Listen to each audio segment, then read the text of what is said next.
የቴዲ አፍሮ እንዳስጣል ሰምታለሁ እንዴ? አዎ ሰምቻለሁ። በደንብ ሰምቻለሁ።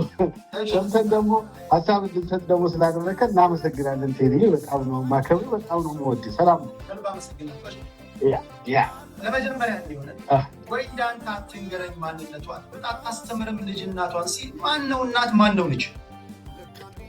ቴዲ አንተ ከምትጠይቀኝ እየመለስኩ ልሄድ ወይስ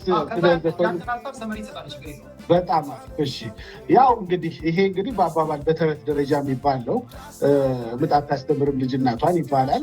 ሁላችንም የምናውቀው ነው። የምታስተምረው እንግዲህ ምንድነው አንድ የምታውቀውን ነገር አንድ እኩያክ ሆነም ቢሆንም ወይም ደግሞ ከአንተ በላይ አያውቅም ብለህ የምታስበው ሰው መጥቶ ሊነግርህ ሲፈልግ ወይ አንተ አታስተምረኝም ይላል። ያንን ሊል የፈለገው ግን በፖለቲካው ስመነዝረው እኔ አብረውት የነበሩ ነበሩ ማለት በኢትዮጵያ ጉዳይ ከሆነ ይሄ ነገር የምናነሳው አብረውን የነበሩ ነበሩ። አብረውን የታገልን ነበርን አይደለም? ወያኔ ስንታገል የነበረ ኢህአዴግን ስንታገል ሰባት ጊዜ በጣም ብዙ ደጋፊዎች የነበርን በተለይ በውጭ ዙሪያ የምንኖር የነበርን ነበር። አብረን ነው የተያይዘን ይሄ እንደነ ብርሃኑ ነጋ የፊት አውራ መሪዎች ሆነውን የግንቦት ሰባት ሆነው ሄደናል። እነ አጫሉ ተቀላቅለውን ማለት ነው። እነሱም አብረውን መጥተው ግን አብረን ከመጣን በኋላ ግን ከሄድን በኋላ ግን ነገሮች ማንም ዶክተር አብይ አልጠራም። ስብሰባ ብሎ እኔን አክብሩኝ ብሎ ወይ ደግሞ የአብይ ቀኝ ብለን እሱ የጠሩት እነማን ናቸው? አክቲቪስቶቹ የነበሩት መሪዎቻችን የነበሩት በቃ እኛ በፖለቲካ ምናምናቸው ሰዎች ከፊት የነበሩት እና ስዩሜ ምናምን ያው የታወቀ ነው ማን እንደጠራ ስብሰባውንና አብይን ቀን ለማክበር የተጠራ ሰው በጠቅላላ የታወቀ ነው ማን እንደጠራ። ስለዚህ ጠሩን፣ ተሰበሰብን፣ አከበርን ቀኑን። ከዛ በኋላ ግን ነገሮች እየተቀየሩ ማለት ነው። ነገሮች እየተቀየሩ በመጡበት ሰዓት ያ ሁሉ መከፋፈል፣ ልዩነት በየቤቱ ቤት ሲከፈት ሲሰበር፣ አረንጓዴ ቢጫ ቀይ የያዘው ሲቀጠቀጥ ሲመታ፣ አትገባም አዲስ አበባ የኛ ናት ገለመሌ ብዙ ነገሮች ሲነሱ እዚህ ጋር እግሩ ላይ የሚወደቀ የነበረው ታማኝ በየነ ራሱ ሳይቀር ፊቱን ማዞር ጀመረ። እነ መሳይ መኮንን ፊታቸውን ማዞር ጀመሩ።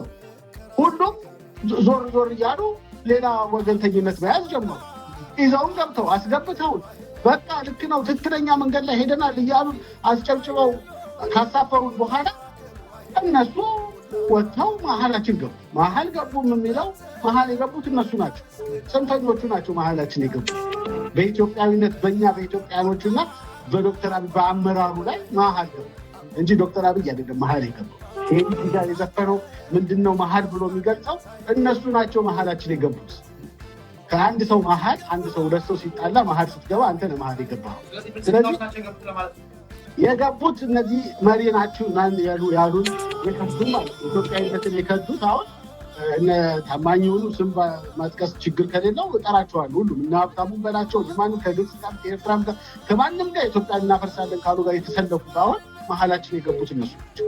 እነሱ ገብተው ባንዲራችንን አስታል በዚህ ጋር ፍርሃት እየለቀቁ ሰውን እንትን እያሉ ማለት ነው።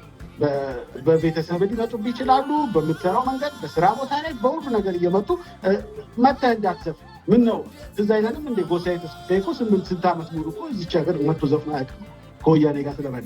ቴዲንም አሁን እንደዛ ሊያደርጉት ቴዲ ኦኬ። ለዚህ ጥያቄ መልስ ልመልስልህና እነሱ ኢትዮጵያዊነትን ሊያስተምሩ ናቸው።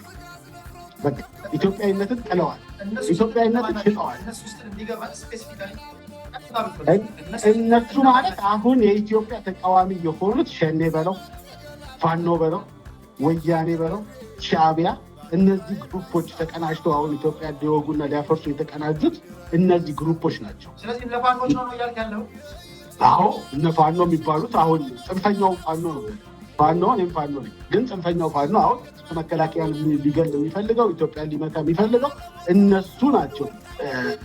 ኢትዮጵያዊነትን ሊሰብኩኝ የሚፈልጉት ኢትዮጵያዊነትን ዶክተር አብይ ከዚህ በላይ እንዴት አድርጎ ይስበክልኝ፣ ኢትዮጵያን ከዚህ በላይ እንዴት አድርጎ ያስፈልግ። አንዳንዶች እንደውም ይሄ ግጥም የተወሰደው በቀጥታ ከዘመነ ካሴ ንግግር ነው ይላል። ዘመነ ካሴ በተለያዩ መድረኮች የተናገራቸው ንግግሮችን ብንሰበሰባቸው ይሄን ግጥም ይሰጡናል ይላል። ትዝ ይል እንደሆነ የዛሬ 8 ዓመት ፕሮፌሰር ብርሃኑ ነጋ ወደ ባህር ዳር ሊሄዱ ሲሉ ለአማራ ኢትዮጵያዊነትን መንገር ክርስቶስ ክርስትናን መንገር ነው በጣም ታስተምራለች እና ማለት ነገር ተናግሯልና ይሄ የተወሰደው ከሱ ከዘመነ ካሴ ነው ይላል። ምን ትላለህ? አሁን አስታወስከኝ፣ በደንብ አስታወስከኝ።